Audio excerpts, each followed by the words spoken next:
Hey guys, subscribe for daily content, and if you're shopping for gear, make sure you check out the description for the newest items at some of the very best online retailers. There's also links for some of the items that I personally recommend. Thanks! What's going on YouTube? Metal Complex here, and today I've got another short little unboxing video to share with you guys. Some new products from Kizer. They actually sent more, but I'm going to break them up into a couple of videos like I usually do. So we've got 4 to open up today. These are all new things, so I'll have them linked down in the description. You can check them out if you want to.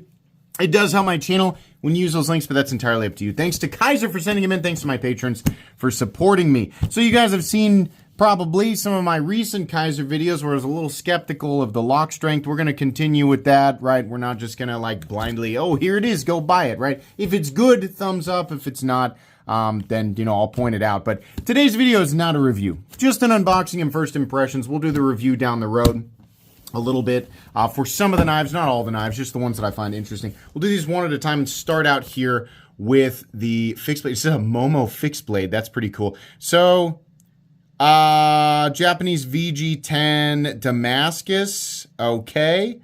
Walnut wood. Oh, so this is going to be kind of a classy tactical kitchen knife. I'm a big fan of the Momo.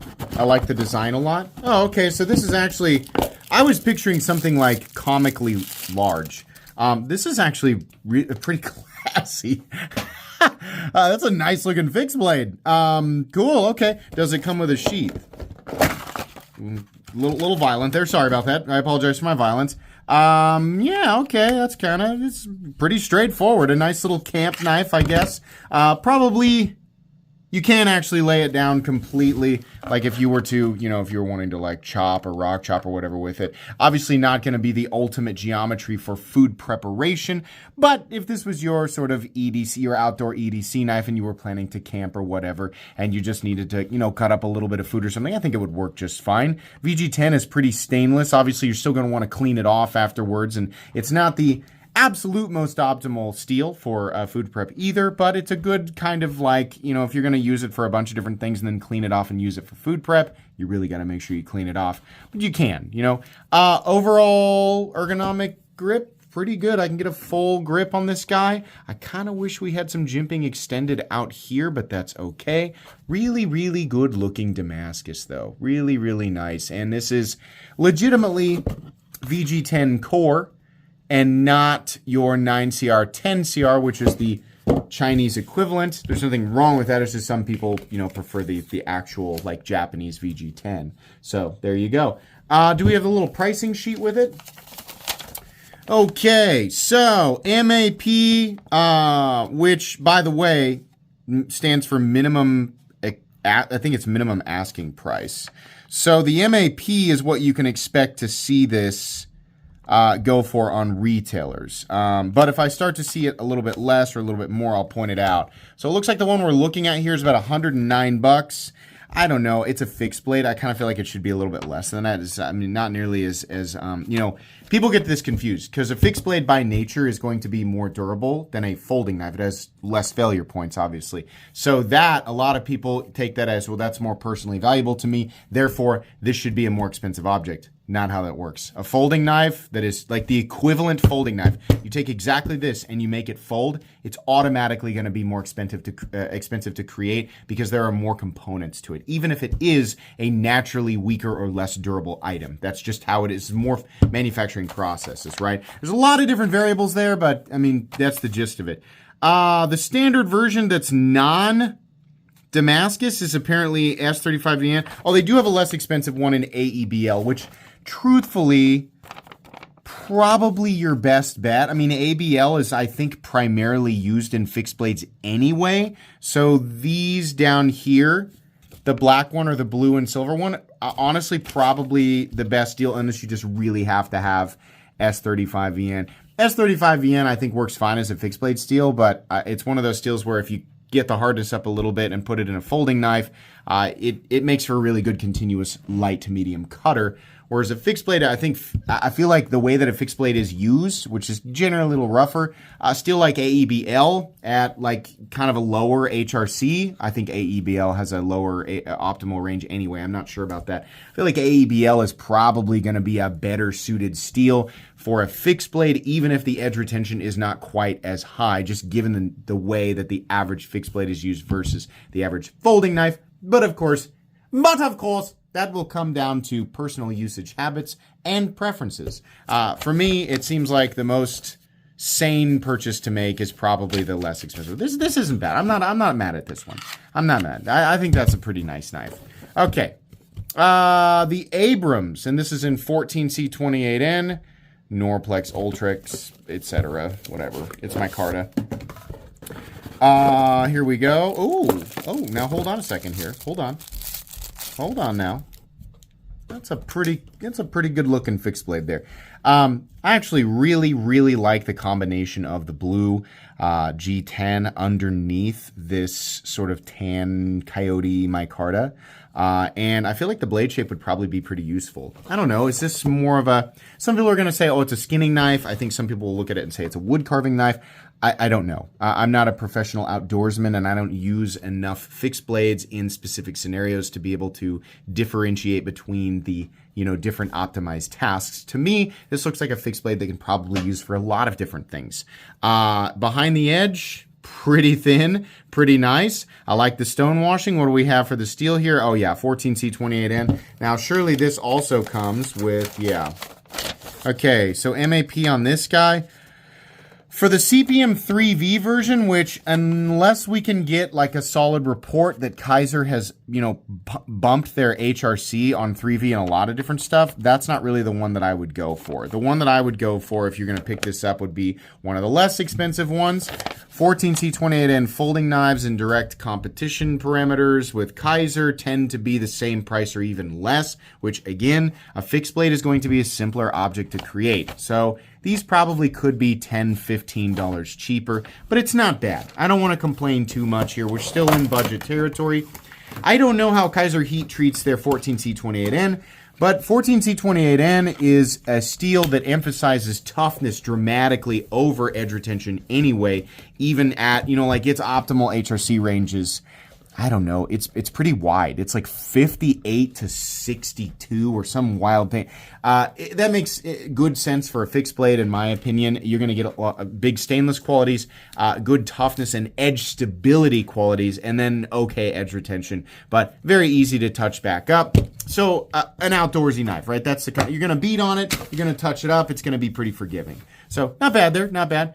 Okay, and then we have two Outposters, one in Nitro V, both in Nitro V, one black, both black. Are these the same knife? Okay. Come on now. Come on. There we go. Alrighty. Here we, we have a new, compression lock. Okay. We're going to test it. Medium heavy tension leaning on the heavier side for the lock bar tension, which is what I prefer to see, right? There's a lot that goes into the proper, like there's the geometry and the way that it fits between both the lock face and the stop pin, which I assume is the same thing. Here, let's take a look. Okay, so that's going here.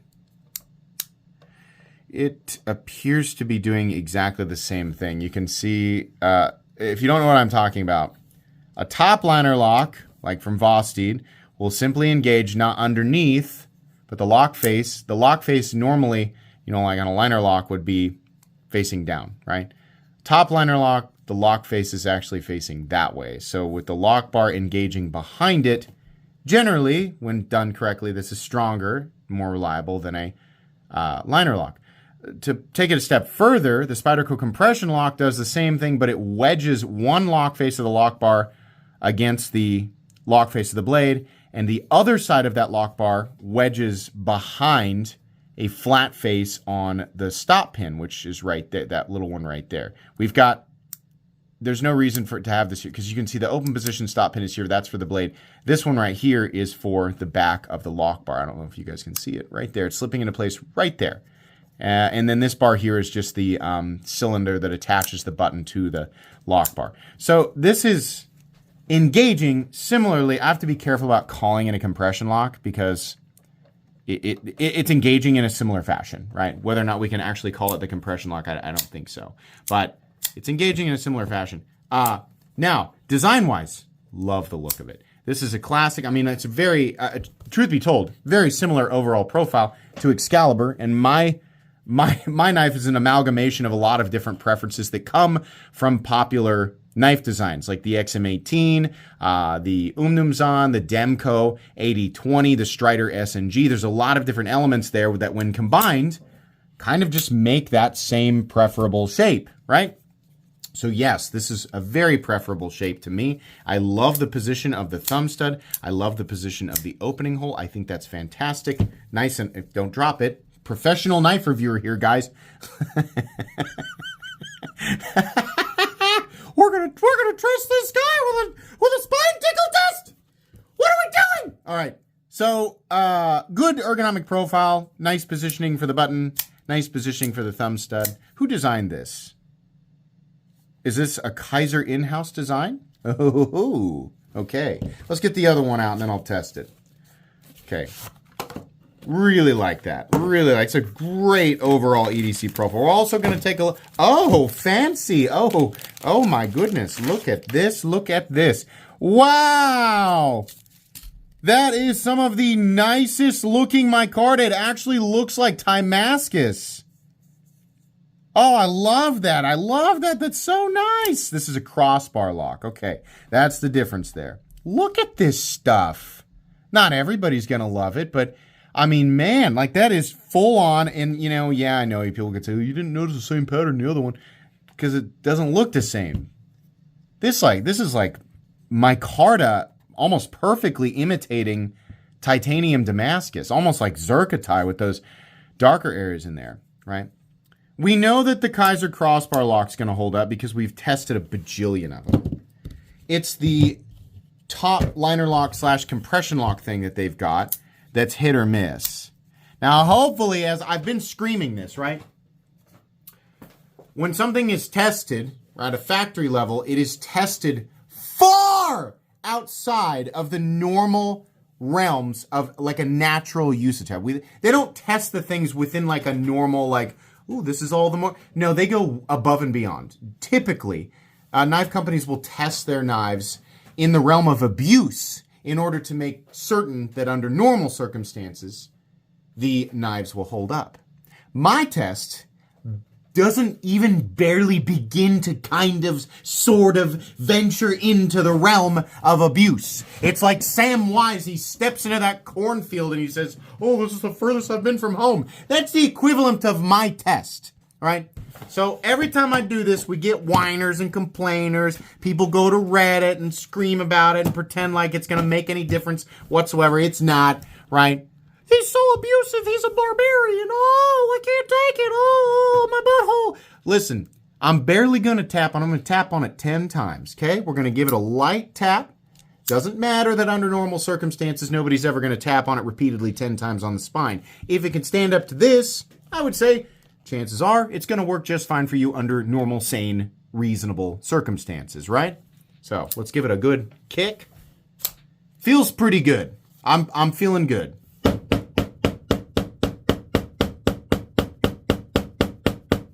I know I said 10. I went ahead and did 20, right? I know if I don't do it. If I don't do it, people will say, Kizer paid him off.